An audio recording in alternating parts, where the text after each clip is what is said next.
Good morgen, allez, Yiden, tu seras aujourd'hui le Nishmat Rav Asher ben Benjamin Zev, François Faji ben Chana, Janine Ruth Bat Fortune Mazel Fritna, Ishaya ben Linda et Robert Baruch ben Jamile, Tarab Akohen. Si vous souhaitez aussi dédier une prochaine étude de Mishnah, contactez le 5 minutes éternel.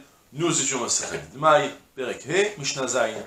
Alokach mi Baal Habayit vechazar velakach mimenu shniya, me'aser mize al ze afilu mishte kupot, afilu mishte ayarot. בעל הבית שהיה מוכר ירק בשוק, בזמן שמבין לו מגנותיו, מעשר מאחת על הכל, ומגנות אחרות, מעשר מכל אחד ואחד. Toujours le même principe, qu'on a le devoir de prélever les fruits de Dmaï, est un décret qui a été fait dans le doute, parce que les Amaharetz, on a un doute, est-ce que sur chaque Amaharetz on a un doute, est-ce qu'ils prélèvent ou non les maasrot comme il se doit? J'explique mieux. Quand on a des fruits, qu'on cueille des fruits, ils sont tevel. Ça veut dire quoi qu'ils sont tevel? Qu'on a l'obligation de prélever tous les prélèvements. Maintenant, le rov des juifs simples, même des amaharetz, des simplés, prélèvent les trumot ou maasrot, comme il faut. Mais il y a une minorité, un miout conséquent, qu'il faut considérer, et qu'on considère, qu'on craint, qui ne prélève pas comme il se doit, qui prélève juste la touma. Donc du coup, Khamim ont instauré, lorsque tu achètes des fruits de quelqu'un qui n'est pas Neheman, tu dois prélever de nouveau les trumot ou maasrot, comme on l'a déjà expliqué maintenant depuis le début de la Masachet. Maintenant, puisque c'est un décret qui a été fait à cause d'une situation de doute, est-ce qu'il prélève ou est-ce qu'il ne prélève pas, donc on a découvert maintenant toute une série de halachot,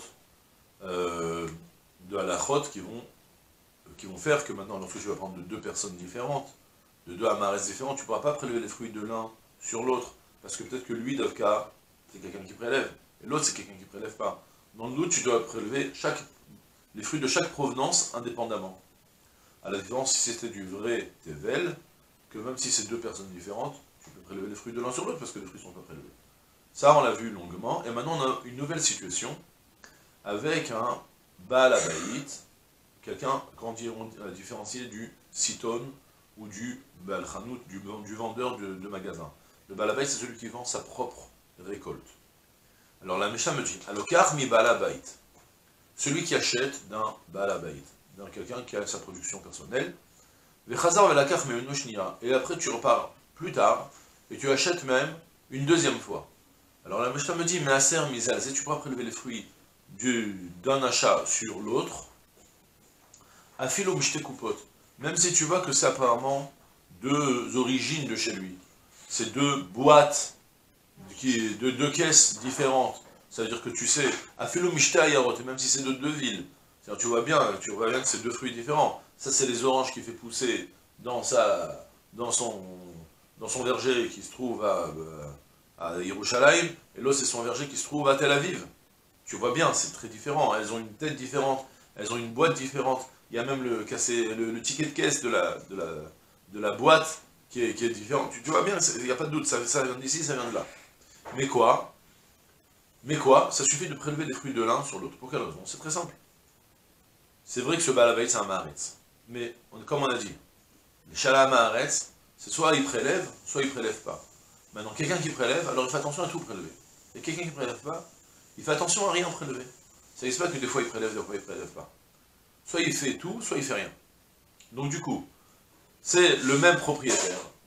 C'est le même propriétaire des fruits.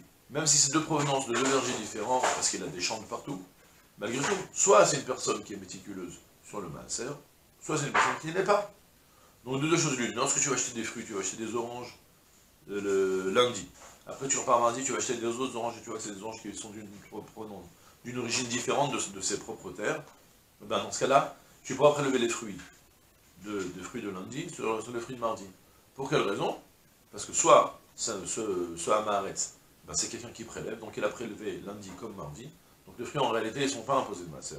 Ou soit il ne prélève pas du tout, donc les fruits de lundi ils sont imposables, les fruits de mardi sont imposables, tu peux prélever de l'un sur l'autre. D'accord? Principe très logique. Et on avance. Baal Habayit shaya mocher yerek bashuk.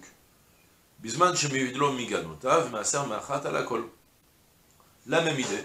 Cette fois-ci avec un Baal Habayit qui vend des légumes bachouk au marché.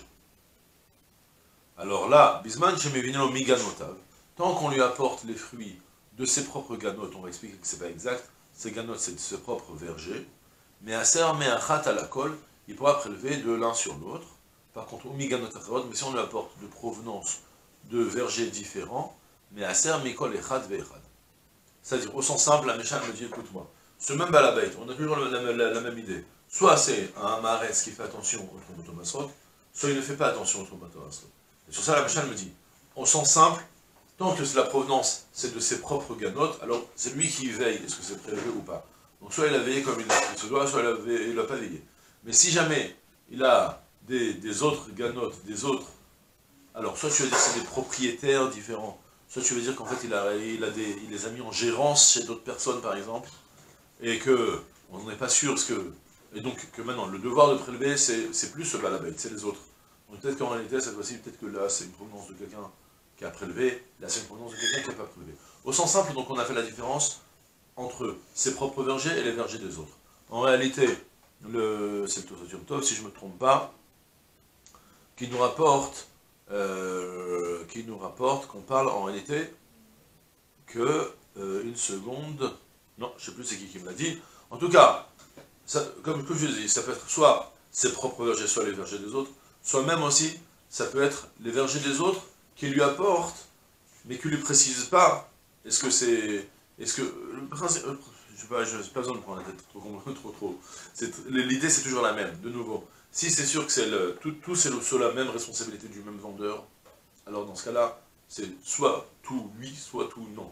Et si c'est sous la responsabilité de prélever, la responsabilité, elle dépend d'autres personnes, alors dans ce cas-là, on va se retrouver de nouveau avec peut-être que lui prélève pas, et ainsi de suite, d'accord? Voilà. C'est tout pour aujourd'hui, je souhaite une journée pleine de Hatzlacha, Kol Tuv, Selah.